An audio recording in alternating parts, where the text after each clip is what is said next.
अस्सलाम वालेकुम नाज़रीन, प्रोग्राम बिहाइंड द न्यूज़ सां गॾु मां जो मेज़बान मेराज हबीब। मुल्क में मुलाक़ातुनि जो ज़िक्र वाज़ तौर ते थियण लॻो आहे। अॼु शेख रशीद पारां फैसलाबाद में प्रेस कॉन्फ्रेंस दौरान इहो बि ॿुधायो वियो त मौलाना फज़लुर रहमान बि आर्मी चीफ सां मुलाक़ातूं कंदो रहियो आहे, जंहिंखे मौलाना फज़लुर रहमान जे तर्जुमान पारां रद्द कयो वियो आहे। हुन पारां इहो बि चयो वियो आहे त इन मुलाक़ात बाबति DG ISPR छो न पियो ॻाल्हाए, हुनखे इन सॼे मामले ते क्लियर छो न पियो करे। मजमूई तरह सां गुज़िरियल कुझु ॾींहनि खां जेके मामला हलन पिया, ख़ासि करे APC खां पोइ जॾहिं नवाज़ शरीफ़ जी तक़रीर छायल रही, जॾहिं नवाज़ शरीफ़ जो इस्टेब्लिशमेंट जे हवाले सां जेको मौक़िफ़ हो उहो वाज़ तौर ते साम्हूं आयो, त उन खां पोइ शेख रशीद पारां ॿुधायो वियो त ही सभु माण्हू इस्टेब्लिशमेंट सां मुलाक़ातूं कंदा रहंदा आहिनि ऐं ही सभु माण्हू आर्मी चीफ ऐं DG ISI सां गुज़िरियल केतिरे ई अरसे खां मुलाक़ातूं कंदा अचनि पिया। काल्ह पाण DG ISPR पारां ARY चैनल ते अची ऐं इहो ॿुधायो वियो त मोहम्मद ज़ुबैर जूं बि मुलाक़ातूं थियूं आहिनि। मोहम्मद ज़ुबैर पारां इहो ॿुधायो वियो त हुन जो आर्मी चीफ सां गुज़िरियल 40 सालनि खां वास्तो आहे। हू कंहिं मुलाक़ात जे हवाले सां का सियासी ॻाल्हि ॿोल करण न, पर इकोनॉमी जे हवाले सां ऐं ईअं गेट टुगेदर थियण जे हवाले सां हू हुन वटि वियो हो, जंहिंखां पोइ अॼु शेख रशीद पारां इन बाबति बि ॿुधायो वियो आहे त गुज़िरियल 36 सालनि खां का मुलाक़ात न आहे थी। असद उमर जे पुट जे वली में वक़्तु मुलाक़ात थी, उनखां पोइ ही ख़ासि मुलाक़ात हुई जेका मोहम्मद ज़ुबैर जे चवण ते मुलाक़ात थी हुई।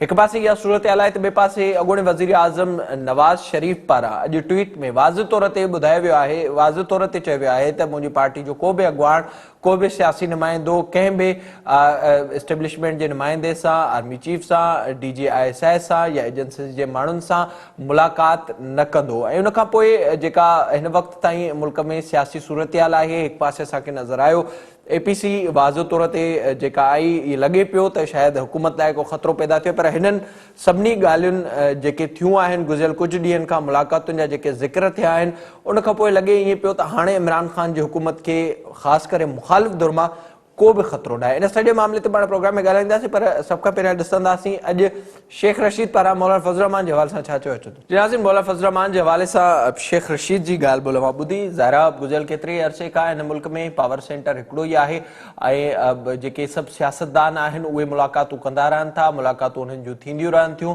पर हिते केतिरा ई सवाल पिण उभरनि पिया। हिकु पासे जेका सूरत हाल आहे त सियासतदाननि खे जंहिं तरीक़े सां एक्सपोज़ कयो पियो वञे गुज़िरियल कुझु ॾींहनि खां, जंहिं तरीक़े सां जेको रवैयो हो ख़ासि करे इस्टेब्लिशमेंट जे हवाले सां मुख़्तलिफ़ पॉलिटिकल पार्टीज़ जो, उनखे जेका शिकस्त थी आहे, इन सॼे मामले ते पाण प्रोग्राम में ॻाल्हाईंदासीं।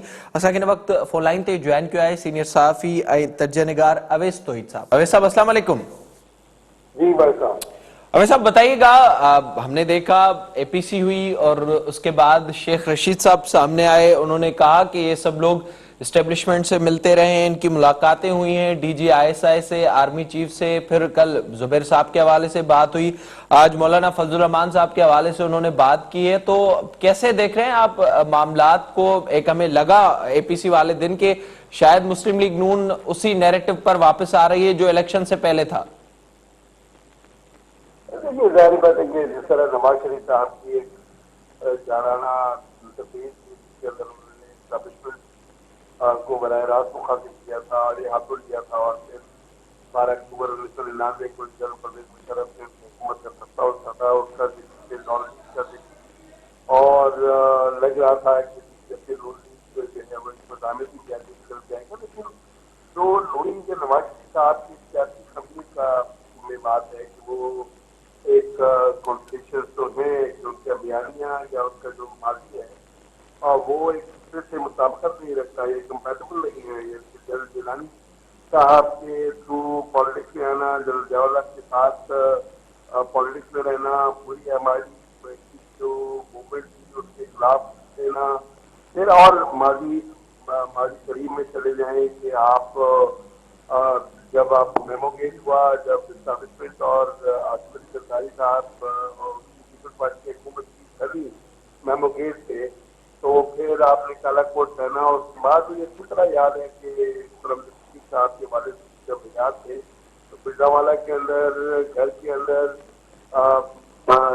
कैरेक्टर कौन बना था, उस वक्त जाहिर बात है जब साहब ISI के चीफ थे। फोन जब हुआ मूवमेंट पर रिस्टोरेशन थी, जब ये अपने घर से निकले थे बड़ा शराब लेकर आ रहे तो उसमें ठीक तरीके थे।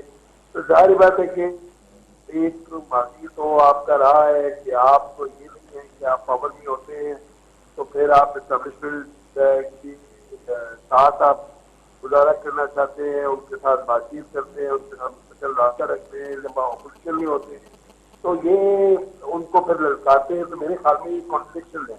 ये जरूर है कि एक पावर सेंटर है और बड़ा पावर सेंटर है जो DSU है या फिर से कहा जाता है और पाकिस्तान की पॉलिटिक्स में, लेकिन जो नवाज शरीफ साहब की अपोजिशन की जो APC और उसमें जाराना जो था वो काफी हद तक उसका जो एक वजन था वो बहुत ही हल्का हो गया जब मरियम नवाज साहिबा जो है उनकी कॉन्ट्रिब्यूशन देखी कि वो कह रही है कि जी कोई भी नुमाइंदा नहीं मिला है नवाज शरीफ साहब का, और उसके बाद शेख रशीद साहब इस बात पे इकरार कर रहे थे कि नहीं मुलाकात हुई है, और फिर एकदम DGICR की ये बात कहना, तो उसके बाद मोहम्मद जुबैर साहब जिनके बारे में खुद जनरल रह चुके हैं जनरल उमर, उनके पास कोई चारा नहीं था और वो हाँ या ना के बीच में थे।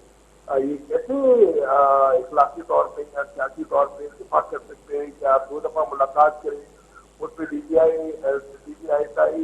फिर शायद हमीद साहब बैठे जो हमारी इस तरह से वो तो ये है कि ये लाहौर गए थे और उसके बाद नून लीग की लीडरशिप से इनकी मुलाकात हुई थी, और जहाँ तक इत्तलात है जराए वो ये कि मरियम नवाज साहिबा से भी ये मुलाकात हुई थी और उसके बाद ये दिल्ली में इनकी मुलाकातें हुई हैं अगस्त के आखिरी हफ्ते में, फिर 7 सितंबर को, और इन्हीं की दरख्वास्त पर हुई थी। तो कहने का मकसद ये है कि ऐसा हो नहीं सकता कि मोहम्मद जुबैर साहब कहें कि मेरी जाती मुलाकातें थी, मेरा जाती ताल्लुक था, जाती ताल्लुक पे ये तो कैटेगोरिकली वहां से ये जवाब आया है कि आपकी जाती मुलाकातें थी, आपने दरख्वास्त की थी और आपने नवाज शरीफ साहब और मरियम साहिबा के केसेस के बारे में बात की थी, रिलीज की बात की थी, और उसके बाद आपको ये जवाब दिया गया कि जी आप जो आपके कानूनी केसेस है वो कोर्ट में लड़े और जो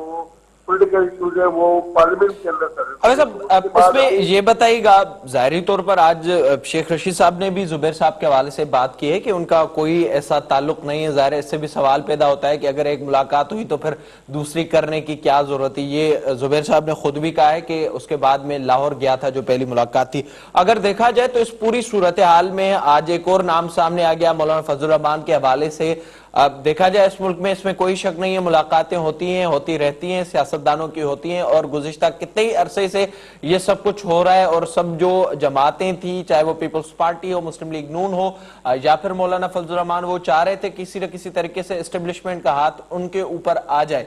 तो इस वक्त ये जरूरत क्या है कि फिर ये सियासी माहौल हो, जो एक जमहूरियत का बार बार नारा हमें सुनाया जाता है। जाहिर पावर सेक्टर अगर एक ही है तो वो खुलकर हुक्मरानी करे फिर। नहीं, देखिए बात ये होती है कि जाहिर बात है इस तरह ममालिक में, जिस तरह हमारा मुल्क है उसके अंदर एक कॉन्ट्रडिक्शन तो है पॉलिटिक्स में, एक तजादात से तो भरी हुई है तारीख, और माशाल्लाह ये पार्टी कन्वेंशन की भी तारीख है कि चाहे जनरल परवेज मुशर्रफ हो, चाहे वो जनरल अयूब हो, जनरल याहिया हो, फिर जनरल ज़ियाउल-हक हो, फिर जनरल परवेज मुशर्रफ हो। तो ऐसा तो नहीं है कि ये एक बात जो है सिर्फ एक सभा में है, तो ये तो बात तारीख में एक दाग तो लगे हुए हैं, दाग है सियासी तारीख। लेकिन सियासी जमातों की और उन पॉलिटिकल पार्टी की जिन्होंने 30 दिहाइयों तक इससे हुकूमत की है, यानी कि पाकिस्तान पीपल्स पार्टी और शरीफ खानदान, उनका फिर हाई मॉरल ग्राउंड पे बैठना जो है इखलाकी जवाब होता है कि हाई मॉरल ग्राउंड पर आप बैठे हैं, आप जो है वो पार्लियामेंट के अंदर भी वो बात नहीं कर रहे, आप हाइब्रिड मॉडल की बात करते हैं, फिर मुलाकातें करते हैं, फिर उसके बाद वो आप बताते नहीं है। यानी कि APC से पहले आप मोहम्मद जुबैर साहब की 2 मुलाकातों को भी अगर एक साथ खत्म कर दे, जरा सही से कर दे, 16 सितंबर की मुलाकात का भी आपने जिक्र नहीं किया। आप APC के अंदर बैठे, आपने कहा कि हम सहूलतकारों को इस हुकूमत की सहूलतकारों के हम को मुखातिब हैं, तो सहूलतकार यानी कि जो जवाब आया है, चाहे वो शेख रशीद साहब की जुबानी हो, चाहे वो वैसे जो है मोहम्मद जुबैर साहब का डिस्क्लोजर है, मौलाना फजल रहमान साहब का डिस्क्लोजर है कि उनकी मुलाकातें हुई हैं जनरल कमर जावेद बाजवा साहब आर्मी चीफ से, और उन मुलाकातों में जो है जो मोहम्मद जुबैर साहब के साथ इसमें DGI ही बैठे हुए थे, तो देखिए DGISI जो है उस मुलाकात में अगर जाती मुलाकात है उसकी जाती मुलाकात में तो नहीं बैठते। आपको एजेंडा आप सेट कर रहे होते तो उसके अंदर बैठे होते ना। ऐसे तो नहीं है कि अगर आपका जाति ताल्लुक है और आप खाने पे बैठे हो और आप जो बकौल मोहम्मद जुबैर के जी इकोनॉमी पे सिचुएशन बता रहा था मैं उनको, तो आप जो इकोनॉमी पे सिचुएशन बता रहे थे तो आप उसमें DGISI बैठे हुए थे, तो ऐसा होता नहीं है जितनी हमारी मालूमात है। लेकिन ये सब कुछ इस तरह खुफिया रखना और फिर निकलना जो है उससे कहीं ना कहीं अपोजिशन की जो बयानियां हैं उसमें कहीं दरार डाली है इखलाकी तौर पर और सियासी तौर पर। और ये एक काउंटर भाई मूव है साहब, ये तो जो समझ आता के है बाद सियासत जो के हवाले से establishment की या तरफ फिर से सियासतदानों के हवाले से हम गुज़िश्ता कितने अरसे से देखते आए हैं, डिस्क्वालीफाई हो जाते हैं, करप्शन के केसेस बन जाते हैं, एक दूसरे को गालियां देते हुए नजर आते हैं। अब सियासतदानों के हवाले से तो समझ में आता है कि उनका मोरल डाउन करना था या फिर ऐसे वक्त में दरारें डालनी थी, पर फौज के हवाले से जो ये खबरें आ रही हैं, चीजें आ रही हैं सामने कि अगर DG ISPR साहब कह रहे हैं कि जुबैर साहब ने ये बात की कि जो मसाइल हैं उनको हल कर दें, फिर उन्होंने कहा कि जो केसेस हैं वो अदालतों में हल होंगे, जो फिर कानून दूसरे मामलात हैं वो पार्लियामेंट में जाकर आप सियासी मामलात को हल करेंगे। तो इसका ये मतलब है कि जो सब मामलात हैं वो वहीं पर ही हल होते हैं जहां पर जुबैर साहब ये बात लेकर गए, तो इससे तो फौज का मोरल भी डाउन हो रहा है। नहीं, मैं ये देखिए जाहिर बात है कि एस्टेब्लिशमेंट जो है जब वो पॉलिटिक्स के दंगल में आती है, रेसलिंग रिंग के अंदर आती है, तो फिर कहीं ना कहीं तो नुकसान पहुंचता है, इमेज को नुकसान पहुंचता है। बातें हो रही होती है सोशल मीडिया पे बहस जारी होती है, तो वो तो एक जाहिर बात है कि आप बात उस तरह अगर आप देखें तो बिल्कुल सही है। लेकिन जो मसला है कि पार्लियामेंट के अंदर मामला तय करना, तो पार्लियामेंट के बाहर आप अगर आप अपना किबला सियासी किबला अगर आप पिल्ली की तरफ रखेंगे तो आपको आप मसाइल से शिकार होंगे। देखिए मसला यह है कि बदकिस्मती से हमारी ये तो हमारा बात मानते हैं कि एक पावर सेंटर है और सेंटर जो है वो एक देश की या एस्टैब्लिशमेंट है वो पावर सेंटर, और वो तो nobody is going to deny, तो दैट रिमेन्स अ फैक्ट। लेकिन उसके अलावा अगर आप देखें कि इन पोलिटिकल पार्टीज का बदकिस्मती क्या है, बदकिस्मती ये है कि ये अवाम की सपोर्ट के बजाय ये छतरी कहीं और तलाश कर रहे होते हैं। अगर अवाम की सपोर्ट अगर आपको होगी तो छतरी खुद ब खुद आपके सर पर आएगी। देख लीजिए कि ज़ियाउल हक साहब के जमाने में बीबी को आने दिया, के पीपल्स पार्टी के भुट्टो के चाहने वालों के वोट थे, लेकिन इस वक्त नहीं है पूरे मुल्क के अंदर। क्यों नहीं है? कि जरदारी साहब जो है अगर मफाहमत की सियासत करेंगे और एस्टैब्लिशमेंट से डीलिंग करेंगे और फिर बलूचिस्तान की गवर्नमेंट टॉपल करेंगे ये समझते हुए कि जी हम एस्टैब्लिशमेंट के आशीर्वाद ले लेंगे, तो फिर तो आपको ये सारा खमियाजा भुगतना पड़ेगा। यानी कि चेयरमैन सेनेट का इंतखाब आप देख लीजिए जरदारी साहब ने कैसे कराया, फिर आप इसी तरह नून लीग को देख लीजिए कि उन्होंने किस तरीके से काला कोट पैरा मेमो गेट पे, तो आप इनका जो माजी है, लेकिन जब आप मुस्तकबिल का अपने लाहेमल तय करते हैं तो माजी को आपको देखना पड़ता है। और माजी जो है वो कहते हैं कि बड़ा बड़ा तल्ख होता है और माजी जो है वो आपको वार्न करता है। तो अगर आप अपना किबला सही रखें और आवाम की कोई भी वजह हो, यानी कि पावर सेंटर वहीं पे हो जहां पर है, उसके बावजूद अगर आपको अवाम की सपोर्ट होगी और अवाम के बलबूते पर आप आगे बढ़ना चाहेंगे तो फिर कोई आपको डिनाई नहीं कर सकता, पावर भी डिनाई नहीं कर सकता। ये एक फैक्ट है। आप चाहे मुशर्रफ साहब का देख ले दौर, NRO है नहीं है ये एक अलग बहस है, और चाहे वो फिर आप ज़ियाउल का दौर देख लें, उन सबको कहीं ना कहीं उन पोलिटिकल पार्टीज को लाना पड़ा, इक़्तिदार में जगह देनी पड़ी, इलेक्शन कराने पड़े, इलेक्शन हुए।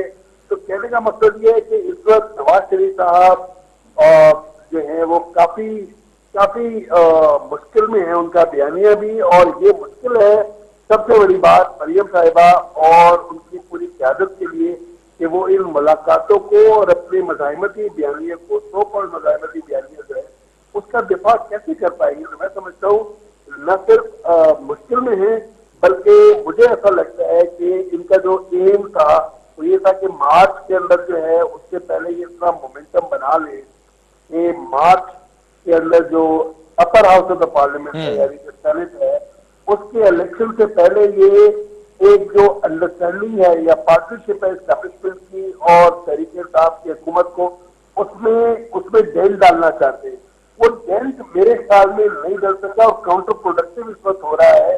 और वो समझते हैं कि अगर सेनेट के अंदर इस वक्त तहरीक इंसाफ की हुकूमत या इमरान खान साहब की हुकूमत को वहां पे बदस्ती हो गई तो फिर they are doomed for another 3-4 years, फिर उनको हिला कोई नहीं सकेगा। तो मैं समझता हूँ कि पोजिशन और इस पर एक रस्ता कशी जारी है और रस्ता कशी के अंदर कहीं ना कहीं एस्टैब्लिशमेंट जो है वो भी उस रस्ता कशी में आ गई है। तो ये आने वाले दिनों के अंदर न सिर्फ सियासी दरिया गर्म हुआ है, बल्कि कहीं न कहीं अपोजिशन की जो साथ है, जो एक मॉरल हाई मॉरल ग्राउंड से बात कर रहे थे, उसको काफी दर्द लगी है।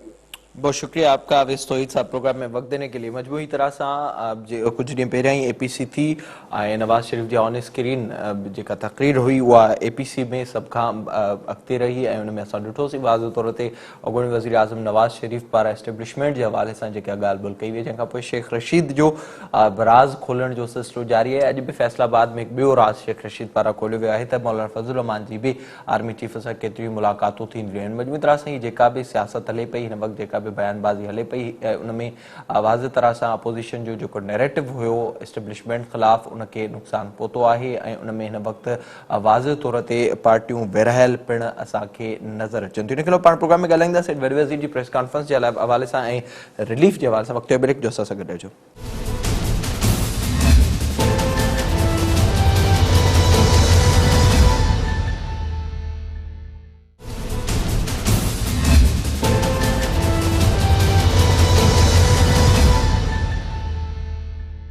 प्रोग्राम में हिकु भेरो ॿीहर भलीकार।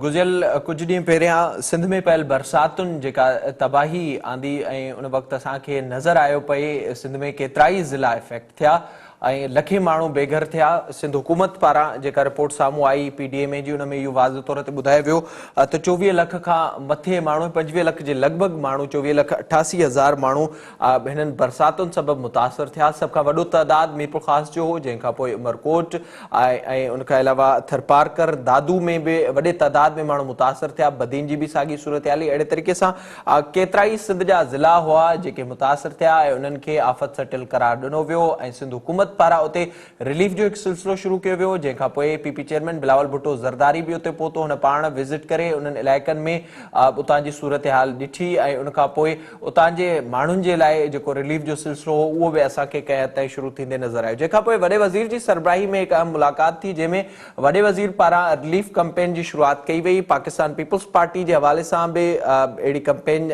जी शुरूआत कुझु ॾींहं पहिरियां थी चुकी, जंहिंमें निसार खोड़ो खे उनजो कन्वीनियर मुक़ररु कयो वियो, जॾहिं त शर्जील इनाम मेमण उनजो फोकल पर्सन हो। ही जेके भी सब पैसा वञणा हुआ सिंध हुकूमत पारां जेके पैसा रिलीज कया विया या उनखां अलावा जेकी ॿी मदद थिए पई उहा थींदी पीडीएमए ज़रिए। पर हिन वक़्तु जेका सूरत हाल आहे उहा मां जे साम्हूं रखंदासीं। पीडीएमए जी जेका रिपोर्ट आहे 22 सेप्टेम्बर थी, जेका उनजी वेबसाइट ते मौजूदु आहे, उन मूजिबि जेसिताईं ॿुधायो वियो कुझु ॾींहं पहिरियां त 24,88,000 माण्हू हिननि बरसातुनि सबबि मुतासिर थिया ऐं लखे माण्हू बेघर पिणु थिया।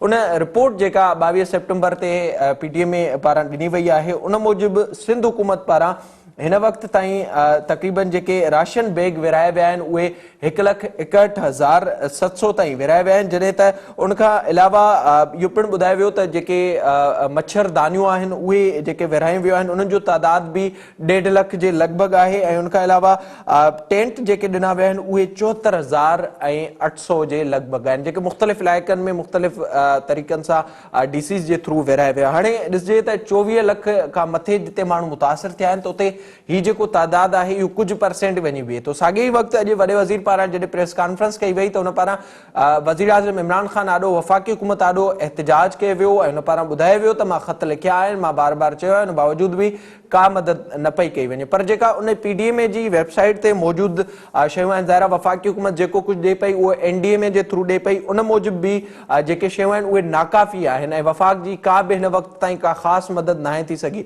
ॿिए पासे पाकिस्तान तहरीक इंसाफ़ इहो ॿुधाए पई गवर्नर इमरान इस्माइल जा दौरा हुजनि या अलीम आदिल शेख असांखे मुख़्तलिफ़ इलाइक़नि में जॾहिं नज़र अचे थो त मुख़्तलिफ़ मुल्कनि मां बि जेका सामान मिले थो उहे बि हू पंहिंजे तौर ते एनडीएमए थ्रू विराइनि पिया। इन सॼे मामले ते पाण प्रोग्राम में ॻाल्हाईंदासीं। हिन वक़्तु असांखे उमरकोट मां ई जॉइन कयो आहे। पाकिस्तान पीपल्स पार्टी जा सीनियर अॻुवान आहिनि, IT बाबति जा मिनिस्टर आहिनि, तैमूर टालपुर साहब। तैमूर साहब अस्सलाम वालेकुम। वालेकुम अस्सलाम। तैमूर साहब, ज़ाहिर हिकु अंग अखर त मां अवां जे साम्हूं रखिया ऐं जेका रिपोर्ट आहे उहा अवां जे साम्हूं रखी। हिन वक़्तु कहिड़ी सूरत हाल आहे, छो त बरसात खे अरसो गुज़री चुको आहे, हफ़्ता गुज़री चुका आहिनि, उन बावजूद बि हिन वक़्त ताईं सूरत हाल असांखे ख़तरनाक नज़र अचे थी। रिलीफ लाइ माण्हू मुंतज़िर आहिनि। अवां उतां जी सूरत हाल बाबति आगाह कजो। बिस्मिल्लाह रहमान रहीम। ॾिसो, सूरत हाल त तमामु घणी गंभीर आहे।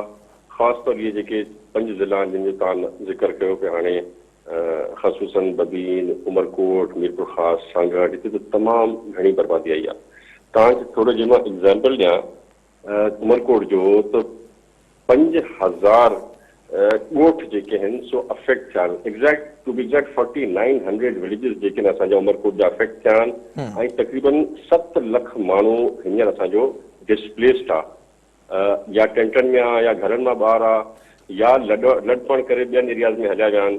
सो इहो को मज़ाक न आहे। 1,15,000 एकड़ ज़मीन पाणी विच अची चुकी हुई ऐं मतिलबु त तव्हांजो क्रॉप को छा बचियो हूंदो, 10-15% मां सम्झां थो न बचियो हूंदो। असांजा तक़रीबन 43,000 कचा घर जेके आहिनि सो टुटी बर्बाद थी विया आहिनि। हाणे अहिड़े क़िस्म जी सूरत हूंदी ऐं असां 4000 माल मवेशी अफेक्ट थियो आहे।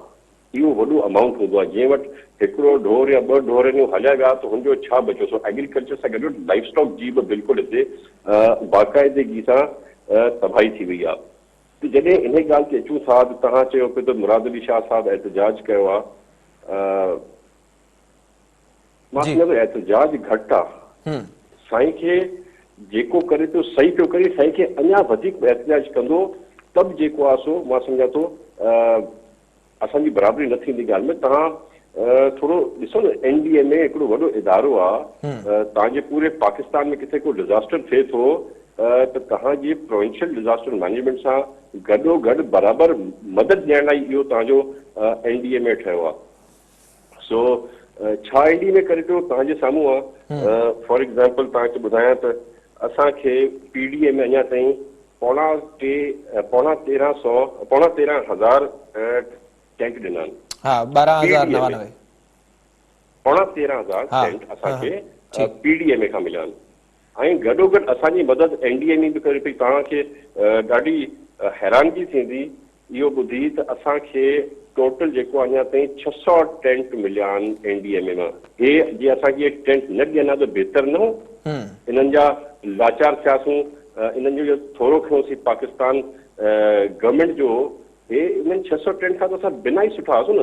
तव्हांखे मां ॿुधायां त असांखे को 25,000 राशन बैग अञा ताईं PDA में ॾिना आहिनि, सिंध गवर्नमेंट जी तरफ़ां असांखे मिलिया आहिनि ऐं असांखे 1000 राशन बैग NDA में ॾिना आहिनि। छा कयो असांखे खपनि उन्हनि जी बूथ ते हणी छॾियो। मूंखे अञा ताईं ख़बर नथी पए त इहे मुंहिंजे DC उमरकोट छो एक्सेप्ट कया हिननि खां। हे एक्सेप्ट करने का ज़रूरत ई कोन्हे। असांजे बूथ में हुआ, मां पोइ पुछियो DC साहिब खां त मूंखे DC चयो साईं असांखे उमेदु ई त हिन खां पोइ इन साॻे स्पीड ते डेली 1000 जेको राशन बैग ईंदा 5,000 ऐं 600 टेंट डेली त असां वठी छॾियो। इहा ख़बर हुजे त मुंहिंजो DC एक्सेप्ट बि न करे हिन खां इहा शइ। सो इहो त बेसिकली तव्हां ॾिसो न, असांजो मज़ाक उॾारियो पियो वञे। पीपल्स पार्टी जी गवर्नमेंट हुजे, फंक्शन लीग जी गवर्नमेंट हुजे, MQM जी गवर्नमेंट हुजे, तव्हां छॾे ॾियो हिन ॻाल्हि खे कंहिंजी गवर्नमेंट आहे। पर इंसान, सिंधी बि त इंसान आहिनि न। सिंधी बि साॻियो रत रखंदा जेको पंजाब रखे थो, जेको ॿिया सूबा रखनि था। त इहो ज़ाती छो पई कई वञे? रुगो इन करे जो सिंधी हुकूमत आहे, छो त सिंधी माण्हू पाकिस्तान पीपल्स पार्टी खे वोट ॾियनि था। जी इहा ॻाल्हि न आहे। दादा मां तव्हांखे रिक्वेस्ट कंदुमि त तव्हां मूंखे ॿुधायो इहो छो इहो रवैयो स्टेप्सन वारो रवैयो छो पियो कयो वञे सिंध सां गॾु। जे तव्हां वटि को बहितर आहे त मूंखे सम्झायो। मां सम्झणु चाहियां थो ऐं मां रिलैक्स चाहियां थो। इहा ॻाल्हि सम्झण खां पोइ त छो या को शक न आहे। मां मुकमिल तौर ते अवां सां एग्री आहियां ऐं ज़ाहिरी तौर ते जे ॾिठो वञे ख़ासि करे जॾहिं खां हीअ हुकूमत आई आहे, चाहे उहो फंड्स जो मामिलो हुजे, NFC जो मामिलो हुजे, सिंध जे पैसनि जो मामिलो हुजे, सिंध जे नाणे जो मामिलो हुजे, हिन फोरम तां असां हमेशह उहो अॻियां रखियो आहे। असांखे हिन वक़्तु बि एतिरी का वॾी उमेद न आहे। नंबर 1। नंबर 2, सिंध हुकूमत ज़ाहिरी तौर ते जे ॾिठो वञे हिकिड़ी पूरी हुकूमत आहे ऐं पूरो सिस्टम हुजे थो। तो अवां नथा सम्झो त नाकाफ़ी आहे जेको कुझु ॾिनो वियो आहे हिन वक़्त ताईं ॾिनो वियो आहे। अवां ॿुधायो पियो उमरकोट जे हवाले सां 7 लाख माण्हू जेके आहिनि बेघर थिया आहिनि, डिस्प्लेस थिया आहिनि, त उते सिर्फ़ 25,000 खे ॾियणु इहो घणा परसेंट बीहे थो? त सिंध हुकूमत खे पंहिंजे तौर ते वधीक ॾियण बि घुर्जे ऐं उन सां गॾोगॾु जिते पंहिंजा वास्ता आहिनि केतिरनि ई मुल्कनि मां अगरि का इमदाद वठी सघिजे थी त जंहिंजी पॉसिबिलिटी आहे, अगरि कोशिशूं वरितियूं वञनि उन तरह सां त उहो करण जी बि ज़रूरत आहे। बिल्कुलु अदा, असांखे वॾी मदद मिली आहे जेको नवाब यूसुफ ठाकुर साहब स्पीच कई हुई नेशनल असेंबली में। तव्हां अलाए ॿुधी या मैंने ॿुधी, आई एम नॉट श्योर, पर उन स्पीच खां पोइ अमेरिकन काउंसिल जनरल राब्तो कयो असां सां, DC उमरकोट सां, कमिश्नर मीरपुर ख़ास सां, ख़ुसूसन उमरकोट जे हिसाब सां। उन खां पोइ जेको आहे UAE एम्बेसी जेका UC काउंसिल आहे उन्हनि सां राब्तो कयो, थोरो घणो हुननि सामान मोकिलियो आहे ऐं ॿियो बि मोकिलणु ईंदा। उहे मां तव्हांखे फिगर न ॿुधायां, तव्हां चयो त मां तव्हांखे ॾेई सघां थो, मूंखे सभु फिगर्स लिखियल आहिनि, पर बेसिकली ॻाल्हि जो क्रक्स इहो आहे त now the others have also started coming and helping. उन स्पीच खां पोइ अलहमदुलिल्लाह NGOs बि जेको आहे कुझु न कुझु आया आहिनि वीचारा, को राशन बैग जे बदले में हेल्प कनि पिया, को नेट्स ॾियनि पिया, को टेंट्स ॾियनि पिया। मतिलबु सूरत हाल बहितर अलहमदुलिल्लाह थिए पई। सिंध हुकूमत जी था ॻाल्हि कयो, सिंध में वधीक करणु खपे। मां चवां थो सिंध हुकूमत तमामु वधीक करणु खपे। असांखे जेको कयूं पंहिंजी टीम ते करणु खपे, पर किथां कयूं? जॾहिं वफ़ाक़ 250 बिलियन असांजो शेयर, 2 सालनि जो शेयर 250 बिलियन रोके वेठी आहे, असांखे उहो ॾियण लाइ तयारु कोन्हे। जॾहिं वफ़ाक़ी हुकूमत अचे थी, प्राइम मिनिस्टर इमरान ख़ान नियाज़ी आख़िरकार ॾिसे थो त सिंध में को तबाही थी आहे, त मां कराची जो जेको आहे कि हिकिड़े शहर जो चकर हणी अचां। जॾहिं कराची अचे थो त वेही प्राइम मिनिस्टर जहिड़ो माण्हू आसरा ॾिए थो, वाइदा करे थो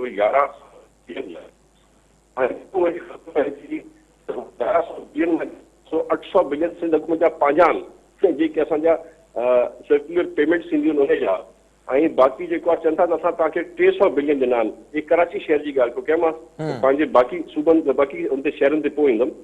त उन खां पोइ जेको असां चवंदा ठीकु आहे भाउ 300 बिलियन ॾिना आहिनि, त इहो बि गनीमत, असांखे इहो बि आसिरो कोन्हो कराची लाइ। पर जॾहिं खोलियोसीं फैक्ट फिगर ॾिठोसीं त इन 300 बिलियन मां मेजर जेको शेयर आहे उहो पब्लिक प्राइवेट पार्टनरशिप्स जो आहे, जेके सिंध हुकूमत जा कारनामा आहिनि, जेके असां पार्टनरशिप्स कयूं पिया। एग्जैक्टली नेक्स्ट क्वेश्चन भी इहो ई हुयो। अगर ज़ाहिरा 1300 अरब जी 1.3 ट्रिलियन जी ॻाल्हि थिए थी त उते सिंध हुकूमत चवे थी त 800 अरब रुपया असांजा आहिनि, 300 अरब रुपया सिर्फ़ वफ़ाक़ जा आहिनि। इन जो जहिड़ो जेको गुज़िरियल अरसे खां हलंदो रहियो, छा सिर्फ़ इम्पोर्टेंस हिन शहर खे आहे जिते मां हिन वक़्तु वेठो आहियां, सिंध जी राजधानी खे? असां को बि शक न आहे त हिन शहर खे बि इम्पोर्टेंस ॾियणु घुर्जे, पर जेके 25 लख माण्हू मुतासिर थिया आहिनि उन्हनि जे लाइ सिर्फ़ असां छा, अगरि मां ग़लति न आहियां मूंखे सही कजो, 6 खां 8 अरब रुपयनि ताईं वॾे वज़ीर रिलीफ जो ऐलान कयो, उन जे लाइ कमेटी ठही, उन ज़रिए उहे DCs ताईं पहुता। छा सिर्फ़ उन्हनि माण्हुनि जे लाइ एतिरो काफ़ी आहे, बाक़ी हिन शहर जे लाइ 800 अरब ताईं बि असां हलिया वञूं?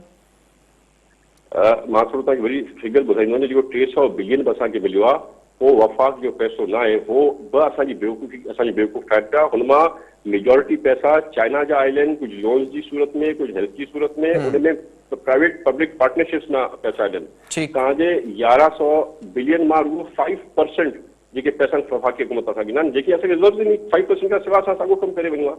त साॻे नमूने तव्हां ॾिसंदा कराची जो त देरि सां ख़्यालु आयो, पर इमरान ख़ान साहब खे हैदराबाद जो, मीरपुर ख़ास जो, मिठी जो, बदीन जो, इन्हनि जो जेको ख़्याल ई कोन्हो। जहिड़ो कर असीं त जेको आहे असां जेके आहियूं रूरल सिंध वारा, माने जहिड़ो कर इंडिया में वेठा आहियूं।